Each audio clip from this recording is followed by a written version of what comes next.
अच्छा, पिछली क्लास में अभी तक हमने क्या करा, हमने कंडक्शन का फोरियर लॉ पढ़ा था, और जो फोरियर लॉ है वो ये कहता है Q is equal to minus K D T by D X, where Q is nothing but rate of heat flow. Rate of heat flow मतलब कि टाइम के साथ कितनी हीट हमारी चेंज हो रही है, ये वो रेट ऑफ हीट फ्लो है, जिसकी यूनिट वॉट है, जूल नहीं है। के हमारी थर्मल कंडक्टिविटी है, ए है हमारा एरिया परपेंडिकुलर, जहां से हमारी हीट आ रही है उसके जो परपेंडिकुलर एरिया होगा ए वो है, और D T by D X ये हमारा टेम्परेचर ग्रेडियंट है।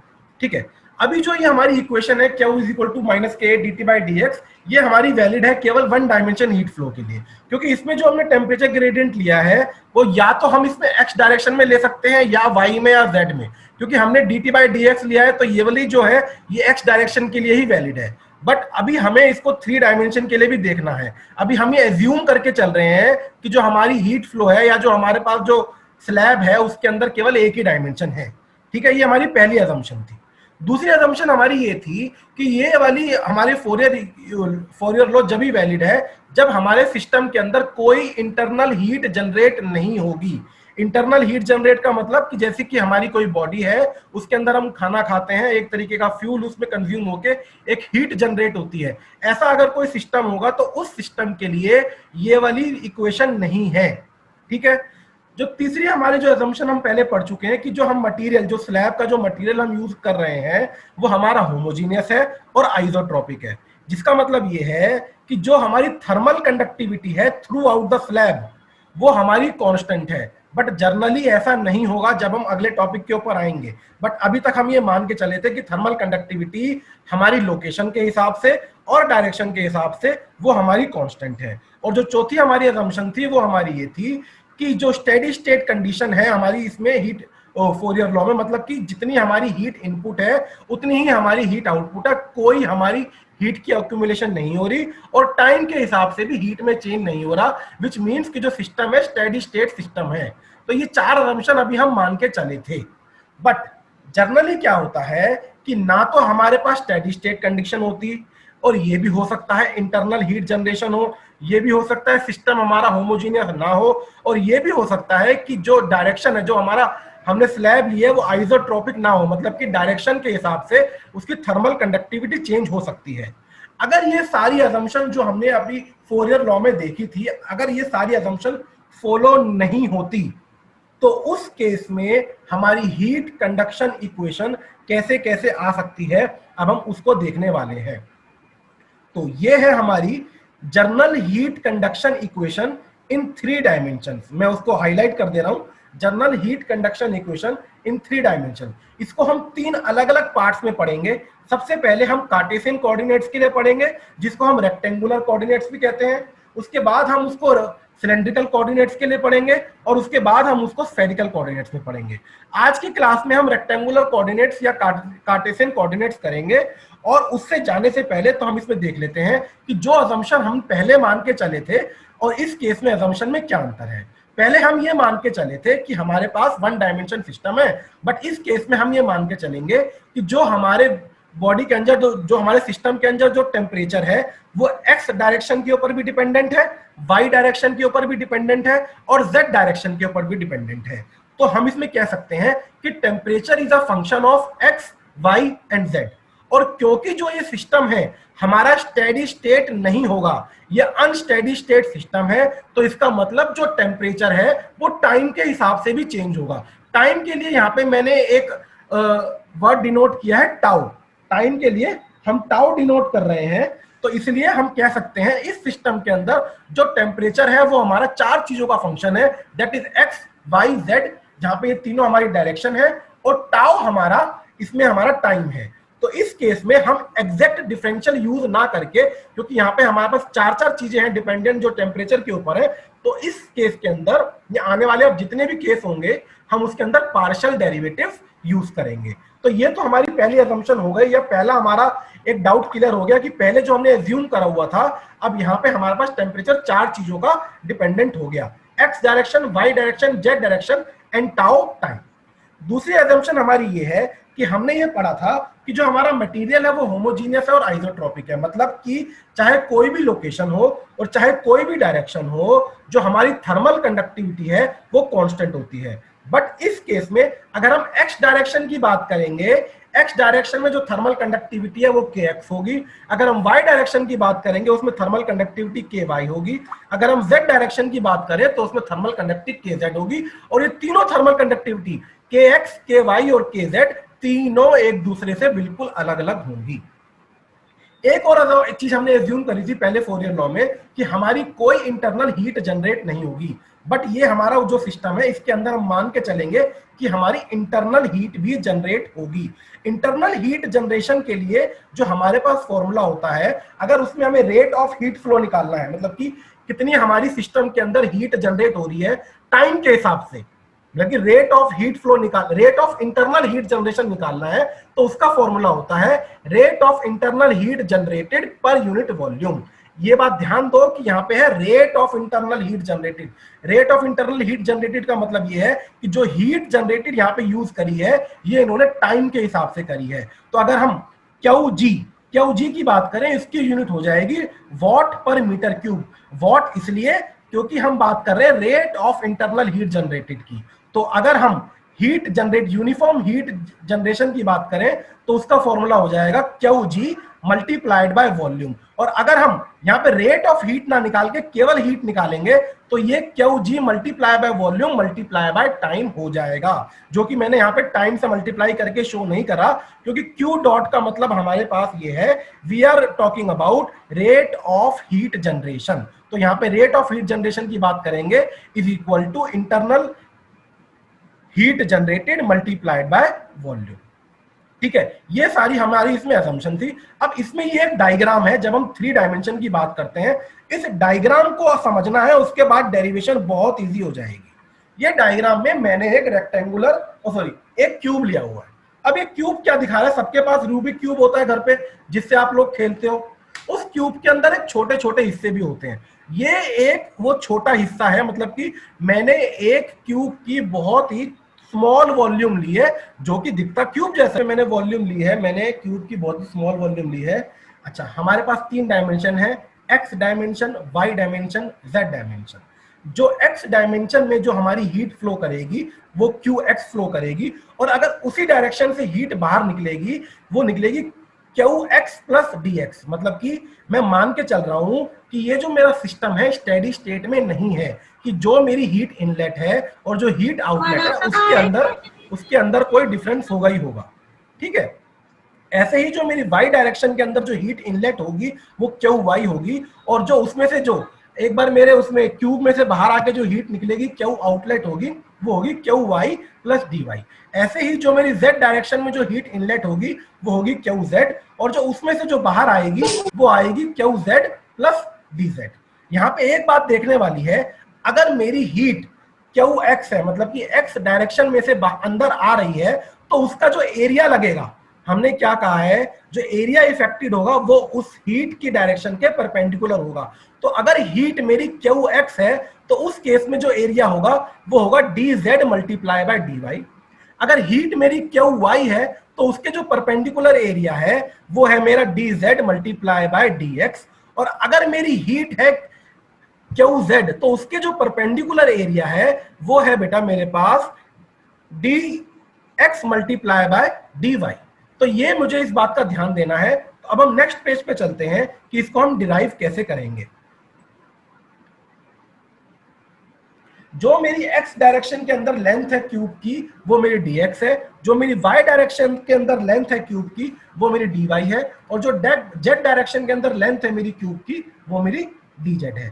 अब हम सबसे पहले देखते हैं कि x डायरेक्शन के अंदर जो मेरी हीट आ रही थी वो कितनी आ रही थी। ये q डॉट x नहीं है, ये q डैश x है। q डैश x का मतलब होता है बेटा कि हम रेट ऑफ हीट की बात नहीं कर रहे हैं, हम केवल हीट की बात कर रहे हैं। मतलब कि ये टाइम का फंक्शन हमने इसमें dq बाई dt जो होता है वो हमने यहाँ पे ना लेके हमने केवल q लिया हुआ है। बेटा आवाज नहीं करेगा कोई प्लीज।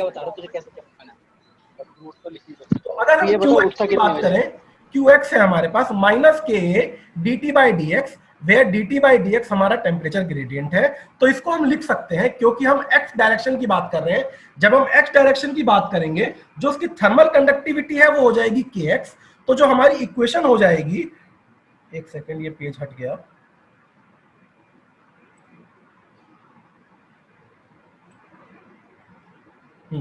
जो हमारी इक्वेशन हो जाएगी वो हो जाएगी minus k x, because thermal conductivity x direction में के एक्स है, मल्टीप्लाई बाय एरिया। जब हम हीट की बात करेंगे और एक्स डायरेक्शन की हीट की बात करेंगे, तो जो एक्स डायरेक्शन में जो परपेंडिकुलर एरिया लग रहा है वो लग रहा है d y multiply by d z. तो एरिया की जगह हमने लिख दिया d y into d z. dt by D x की जगह dt बाई डी एक्स ही आ गया, और मल्टीप्लाई बाय डी टाउ आया है। ये डी टाउ वो टाइम आया है जो लेफ्ट हैंड साइड में हमारे पास हीट के नीचे जो हम बार बार बात कर रहे हैं, रेट ऑफ हीट है, रेट ऑफ हीट है, उसका जो टाइम रेट है वो हमने यहाँ पे राइट हैंड साइड में आके क्रॉस मल्टीप्लाई कर दिया डी टाउ। ठीक है, ये हमारी इंटरनल हीट जनरेशन है, minus k x d by d z multiply by d tau by D x into d tau, where d tau is the rate of time. अच्छा, ये हमारी इंटरनल हीट थी। अब हीट हमारी x direction में जो जाएगी वो जाएगी Q dash x plus D x. इसको हम टेलर सीरीज के द्वारा खोल सकते हैं, जिसको हम लिख सकते हैं q dash x plus del by del x multiply by q dash x into D x. अच्छा, अगर हमें यह देखना है कि एक्स डायरेक्शन में हमारी कितनी हीट स्टोर हुई है, आई रिपीट, एक्स डायरेक्शन में हमारी कितनी हीट स्टोर हुई है, इसके लिए हम क्या करेंगे, जो हीट हमारी इनलेट हुई है और जो हीट हमारी आउटलेट हुई है एक्स डायरेक्शन में, दोनों को माइनस कर देंगे, क्योंकि हम ये मान के चल रहे हैं जो सिस्टम है हमारे पास अनस्टेडी है और कुछ ना कुछ हमारी accumulation of heat x direction में भी होगी, वाई डायरेक्शन में भी होगी और जेड डायरेक्शन में भी होगी। तो सबसे पहले हम एक्स डायरेक्शन की एक्यूमुलेशन ऑफ हीट निकाल रहे हैं। उसके लिए जो एक्स डायरेक्शन में हीट इनपुट थी वो हमने माइनस कर दिया एक्स डायरेक्शन की हीट आउटपुट। तो एक्स डायरेक्शन की हीट इनपुट थी हमारी क्यू डैश एक्स और माइनस जो आउटपुट थी वो थी Q dash x plus D x. जब उसका हमने टेलर सीरीज खोला तो यहाँ पे हमने उसको सेम टू सेम वैसा लिख दिया है, और जब उसको हमने ऐसा लिख दिया तो यहाँ से हमारा क्यू डैश एक्स हमारा माइनस हो जाएगा, और माइनस होने के बाद जो हमारे पास टर्म बचेगी वो बचेगी हमारे पास minus del by del X Q dash x into D X. इस बात का ध्यान देना है, जो पार्शियल डेरिवेट हो रहा है डेल बाय डेल एक्स वो केवल और केवल क्यू डैश एक्स का हो रहा है, वो डीएक्स का नहीं हो रहा। डीएक्स हमारा ब्रैकेट से बाहर है, ठीक है, इसलिए मैंने उसको ब्रैकेट से बाहर रखा हुआ है। अब अगले स्टेप पे आते हैं। अगले स्टेप पे हम देखते हैं जो हमने नंबर 1 इक्वेशन में क्यू डैश एक्स की वैल्यू निकाली थी एक्स डायरेक्शन में, वो सेम टू सेम हमने इस वाली इक्वेशन में पुट कर दी। तो अब हमारे पास जो रिलेशन हो गया वो हो गया minus del by del x whole bracket of same equation minus k x d y d z multiply by del t by del x into d tau, bracket बंद, और उसके बाद आएगा हमारा डी एक्स।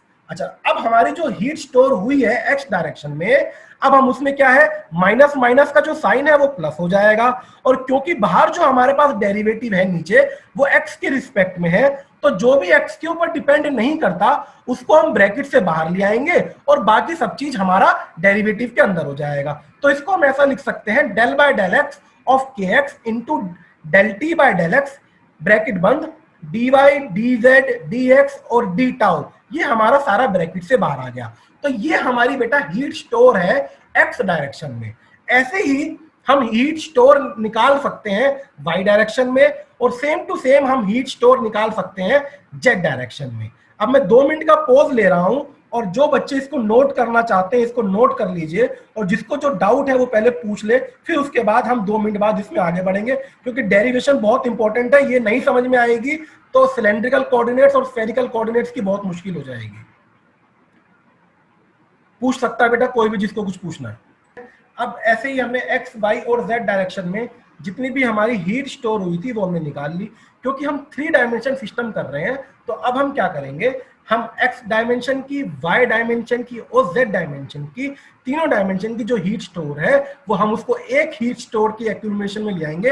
हम लिखेंगे net heat accumulated is equal to d q x dash d q dash y plus d q dash z. तो जो हमारी नेट हीट एक्यूमुलेटेड है वो हमारी आ जाएगी, जिसमें d x d y d z और डी टाउ ये तीनों में कॉमन है, तो उसको मैंने कॉमन लेके बाहर ले लिया, और हमारे पास जो इक्वेशन आ जाएगी वो हमारी ये इक्वेशन है।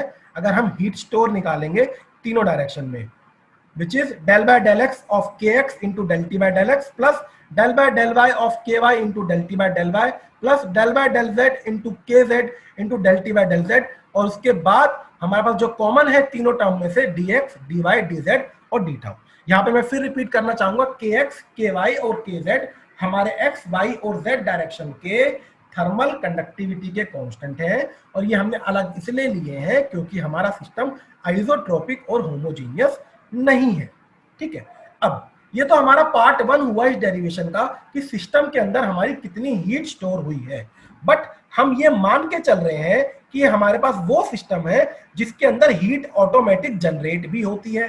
तो जब हीट जनरेट होती है, हीट जनरेटेड का हमने जो फॉर्मूला देखा था वो हमने देखा था QG divided by volume into time. वो हमने देखा था heat per unit volume per unit time. अगर हम केवल हीट की बात करते हैं तो हमारे, अगर हम रेट ऑफ हीट की बात करते हैं वो होगा QG divided by volume. But केवल हम यहाँ पे हीट की बात कर रहे हैं, ये रेट ऑफ हीट की बात नहीं कर रहे इस समय।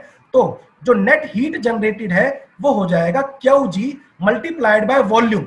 वॉल्यूम हो जाएगी dx, dy, dz and multiply by time. तो हमारे सिस्टम के अंदर इतनी हीट ऑटोमेटिकली जनरेट हो रही है, इसके पास कहीं से सोर्स है जिसकी वजह से इतनी heat QG, dx, dy, dz multiply by d tau इतनी हीट वो जनरेट कर रहा है। तो हमने हीट एक्यूमुलेटेड निकाल ली, हीट जनरेटेड निकाल ली। अगर हम तीसरे पार्ट के ऊपर आते हैं, अगर हम किसी सिस्टम की बात कर रहे हैं तो अगर किसी सिस्टम की हीट की बात करें तो हमें पता है वो होती है m into c into t. ये आपने पहले भी पढ़ रखा होगा, where m is the mass, c is the specific heat and t delta t is the time. तो अगर हम इस सिस्टम की हीट की बात करें वो भी m into c into T होगा। वेयर एज अगर हम मास की बात करें, अगर इस क्यूब का मास m है, जो हमने स्मॉल वॉल्यूम ली है dv, उसका मास m है, तो उसको हम डेंसिटी और वॉल्यूम में लिख सकते हैं डेंसिटी मल्टीप्लाइड बाय वॉल्यूम। तो heat store in the element को हम लिख सकते हैं mass into specific heat into time. अच्छा, मास की जगह मैंने लिख दिया डेंसिटी इनटू वॉल्यूम, क्योंकि हमारे पास स्मॉल वॉल्यूम थी तो उसको हमने लिखा dx into dy into dz। Specific heat की जगह हमने c ही रहने दिया, और dt ये है हमारा change in temperature with respect to time, क्योंकि जो ये हमारा सिस्टम है टाइम के हिसाब से चेंज हो रहा है। तो यहाँ पे जो हमारा चेंज इन टेम्परेचर था वो हमने टाइम के हिसाब से पार्शियल डेरिवेटिव कर दिया, तो ये हो गया del t by del tau into d tau. ठीक है, और ये हमें पता है कि हमारे जो सिस्टम की हीट है वो किसके बराबर होगी, वो बराबर होगी हीट एक्यूमुलेटेड के और हीट जनरेटेड के। तो पार्ट ए में हमने हीट एक्यूमुलेटेड निकाली थी, पार्ट बी में हमने हीट जनरेटेड निकाली थी। तो now we can say that in this system a plus b is equal to c, या मैं कहूं rate of heat conduction plus rate of heat generation is equal to rate of energy, rate of change of energy। तो ये हमारे system में आ जाएगी। ये जो हमारी इक्वेशन है, ये जो मैं इसको हाईलाइट कर देता हूं, del by del x into k x del t by del x plus del by del y into k y del t by del y plus del by del z into k z into del t by del z plus q g is equal to rho into c del t by delta. तो ये हमारी 3 dimension heat conduction equation है rectangular coordinates के लिए। और इसमें हम क्या क्या मान के चले हैं कि सिस्टम हमारा नॉन आइसोट्रोपिक है, नॉन होमोजीनियस है, हीट जनरेट होता है और अनस्टेडी है। ये जो इक्वेशन मैंने हाईलाइट कर रखी है, इस इक्वेशन को हम डिफ्यूजन इक्वेशन भी कहते हैं। ठीक है बेटा, 2 मिनट का ब्रेक लेते हैं, किसी को कुछ पूछना है तो पूछ सकता है, नहीं तो आगे बढ़ते हैं। अब इस वाली इक्वेशन में, क्योंकि हम रेक्टेंगुलर कोऑर्डिनेट्स की अभी हमने केवल जनरल इक्वेशन निकाली है, जनरल इक्वेशन 3 डायमेंशन में, जिसमें हम ये मान के चले हैं कि हमारी हीट हमारी जनरेट भी हो रही है, स्टेडी स्टेट कंडीशन भी नहीं है, हमारे पास जो मटेरियल है नॉन होमोजीनियस है, जो हमारे पास मटेरियल है वो नॉन आइसोट्रोपिक है। तो उसकी हमने 3 डायमेंशन में स्टेडी स्टेट कंडीशन 3 डायमेंशन में हमने उसकी जनरल हीट कंडक्शन इक्वेशन निकाली है। अब इसमें कुछ हम स्पेशल केसेस भी देखेंगे। स्पेशल कंडीशन है वो ये है कि मैं मान के चल रहा हूं कि अगर मेरा मटेरियल होमोजीनियस है और आइसोट्रोपिक है, मतलब कि जो kx, ky, kz अलग अलग डायरेक्शन के लिए अलग अलग थे, मैं ये मान के चल रहा हूं हर एक लोकेशन पे और हर एक डायरेक्शन के लिए वो कांस्टेंट है, तो मैं कह सकता हूं kx is equal to ky is equal to kz is equal to k। तो हर डायरेक्शन के लिए जो मेरे पास थर्मल कंडक्टिविटी का कांस्टेंट है वो अब मेरे पास एक कांस्टेंट आ जाएगा। तो जो मेरे पास ऊपर वाली इक्वेशन थी उसको मैं लिख सकता हूं, के बाहर आ जाएगा, और उसको मैं लिख सकता हूं del 2t by del x square plus del 2t by del y square plus del 2t by del z square plus q g divided by k is equal to rho into c into del t by del tau. अच्छा, ये रो और सी हमारा वहीं से आया है जो हमने अपना सिस्टम की हीट देखी थी। रो हमारी डेंसिटी है, सी हमारी स्पेसिफिक हीट है। अच्छा, अब अगर मैं इस सब में से k को बाहर कॉमन ले लूं तो मेरी इक्वेशन हो जाएगी del 2t by del x square plus del 2t by del y square plus del 2t by del z square plus q by k is equal to rho c by k into del t by del tau. अच्छा, जो ये रो c by के है इसको मैं denote कर सकता हूं एक नई टर्म से जिसको मैं कहता हूं थर्मल डिफ्यूजिविटी। थर्मल डिफ्यूजिविटी होता है अल्फा और उसको हम लिखते हैं k by rho c. Alpha ये होता क्या है? Alpha is the ability of a material to transfer heat through conduction. मतलब कि ये हमारे मटेरियल की ही प्रॉपर्टी है जो हीट को ट्रांसफर करते, कितनी हीट ट्रांसफर होगी थ्रू कंडक्शन, ना कि कन्वेक्शन और ना ही रेडिएशन।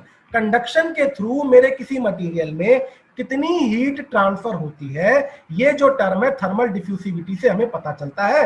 और जो थर्मल डिफ्यूसिविटी है वो ये कहता है कि जो थर्मल डिफ्यूसिविटी है डायरेक्टली प्रोपोर्शनल है थर्मल कंडक्टिविटी के और ये इनवर्सली प्रोपोर्शनल है रो सी के। अगर मैं रो सी को मिला के एक नई टर्म बनाऊं तो एक नई टर्म बनती है जिसको हम कहते हैं थर्मल स्टोरेज कैपेसिटी। अब ये थर्मल स्टोरेज कैपेसिटी क्या है इसको हम देखेंगे एक इस डायग्राम से। मेरे पास एक क्यूब लिया है या मेरे पास एक ब्लॉक है, एक स्लैब है, उसको मैंने कुछ बराबर बराबर हिस्सों में बांट दिया है। जब उसको मैंने बराबर बराबर हिस्सों में बांटा है, मैंने 1 मीटर क्यूब की वॉल्यूम के बराबर बराबर हिस्सों में बांट दिया और मैंने इस left hand side top most corner वाले हिस्से से उसको एक्सटर्नल हीट दी। तो वो एक्सटर्नल हीट जब मैंने उसको दी तो वो हीट ने उस सिस्टम के अंदर जो उसके मॉलिक्यूल्स थे, या क्योंकि ये सॉलिड है तो उसकी लेटेक्स वाइब्रेशन की वजह से उसने हीट ट्रांसफर करी, काइनेटिक एनर्जी पैदा हुई जिसकी वजह से टेम्परेचर डिफरेंस हुआ और जिसकी वजह से हीट ट्रांसफर हुई। तो एक ब्लॉक से दूसरे ब्लॉक गई, दूसरे ब्लॉक से तीसरे ब्लॉक गई, तीसरे ब्लॉक से चौथे ब्लॉक गई, शुरू से होते होते एंड ब्लॉक तक आ गई, क्योंकि इसकी थर्मल कंडक्टिविटी ज्यादा थी और थर्मल कंडक्टिविटी ज्यादा होने की वजह से पूरे सिस्टम में जो डिफ्यूजन हो गई और इसकी वजह से हमारी जो थर्मल डिफ्यूजिविटी थी इस सिस्टम की बढ़ गई।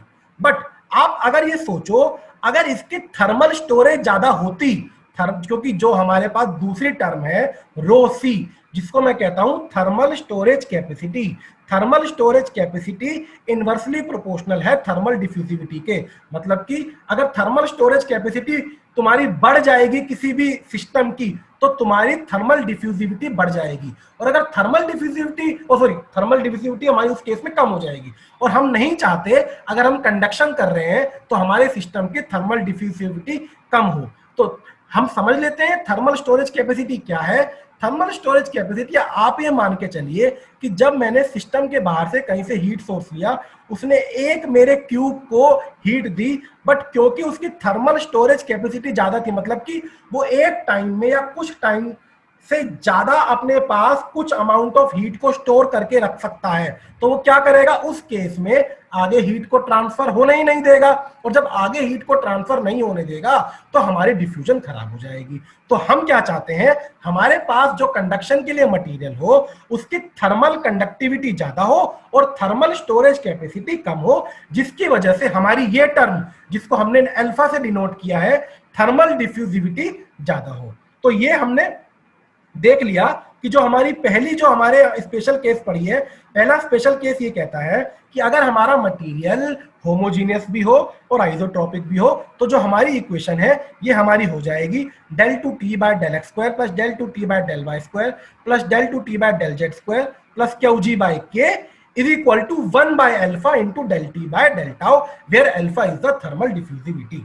अच्छा, अब इसमें मैं एक चीज और आगे बताता हूं। आपने डेल ऑपरेटर जरूर पढ़ रखे होंगे, डेल ऑपरेटर क्या होते हैं। तो हम अपनी इस इक्वेशन को डेल ऑपरेटर की टर्म्स में भी चेंज कर सकते हैं, और जब इसको हम डेल ऑपरेटर की टर्म्स में चेंज करेंगे तो ये हमारी इक्वेशन ऐसे चेंज हो जाएगी। क्योंकि अभी मेरे पास टाइम कम है तो मैं यहाँ इसको हाईलाइट कर देता हूं। जो मेरी ऊपर वाली इक्वेशन है, हाँ, जो वो मैंने स्पेशल कंडीशन ली थी पहली वाली, उसको मैं बायोट इक्वेशन भी कहता हूं। पेपर में कई बार स्पेशल क्वेश्चन भी पूछा जाता है कि derive N relation for Biot equation. तो बायोट इक्वेशन को डिराइव करने के लिए शुरुआत वहीं से होगी जहां हमने इस क्लास में अजम्पशन शुरू करे हैं, तो खत्म यहां पे हो जाएगी। तो ये स्पेशल केस उसमें केवल यही वाला लिया जाएगा। तो इस बायोट इक्वेशन को मैं डेल ऑपरेटर की टर्म्स में भी ट्रांसफर कर सकता हूं। वो हो जाएगा मेरा del two t plus q g by k is equal to 1 by alpha del t by del tau. ये मेरी इक्वेशन छोटी हो जाएगी। अच्छा, अब मेरी दूसरी स्पेशल कंडीशन ये आती है कि अगर मेरे पास स्टेडी स्टेट हीट कंडक्शन है और मेरे पास हीट उसके अंदर जनरेशन भी हुई है, मतलब कि जो मेरे पास जो सिस्टम है उसके अंदर हीट तो जनरेट हुई है, मगर वो टेम्परेचर उसका टाइम के ऊपर डिपेंड बिल्कुल भी नहीं करता। मतलब कि जो अगर टेम्परेचर टाइम के ऊपर डिपेंड नहीं करता, तो जो हमारे पास जो राइट हैंड साइड वाला जो फंक्शन है, जो राइट हैंड साइड वाला फंक्शन है, ये फंक्शन ये सारा जीरो हो जाएगा। तो जो मेरी इक्वेशन बनेगी वो मेरी बन जाएगी del two t plus q g by k is equal to zero. और इस इक्वेशन को मैं पॉइसन इक्वेशन भी कहता हूं। ये इसकी सेकंड स्पेशल कंडीशन हो गई। अब हम आते हैं इसकी थर्ड स्पेशल कंडीशन के ऊपर कि हमारे पास जो सिस्टम है वो है unsteady heat conduction without heat generation. मतलब कि हमारे पास जो हीट कंडक्शन है वो अनस्टेडी है और उसके अंदर कोई भी हीट जनरेट नहीं हो रही। और इसको क्या है, मतलब कि अनस्टेडी है तो मतलब कि टाइम के ऊपर डिपेंड करेगी। Time sorry without heat generation है तो उसके अंदर हमारा क्यू जी जीरो हो जाएगा और जो हमारी फाइनल इक्वेशन हो जाएगी वो हो जाएगी del two t is equal to 1 by alpha into del t by del tau. और इसको मैं फोरियर इक्वेशन भी बोलता हूं।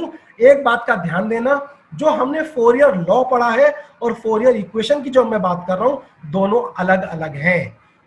फोरियर इक्वेशन कब होती है, जब हमारी 3 डायमेंशन हीट कंडक्शन होती है, बट उसमें अनस्टेडी केस होता है और वो विदाउट हीट जनरेशन होता है। उस केस में जो इक्वेशन मिलती है वो फोरियर इक्वेशन है।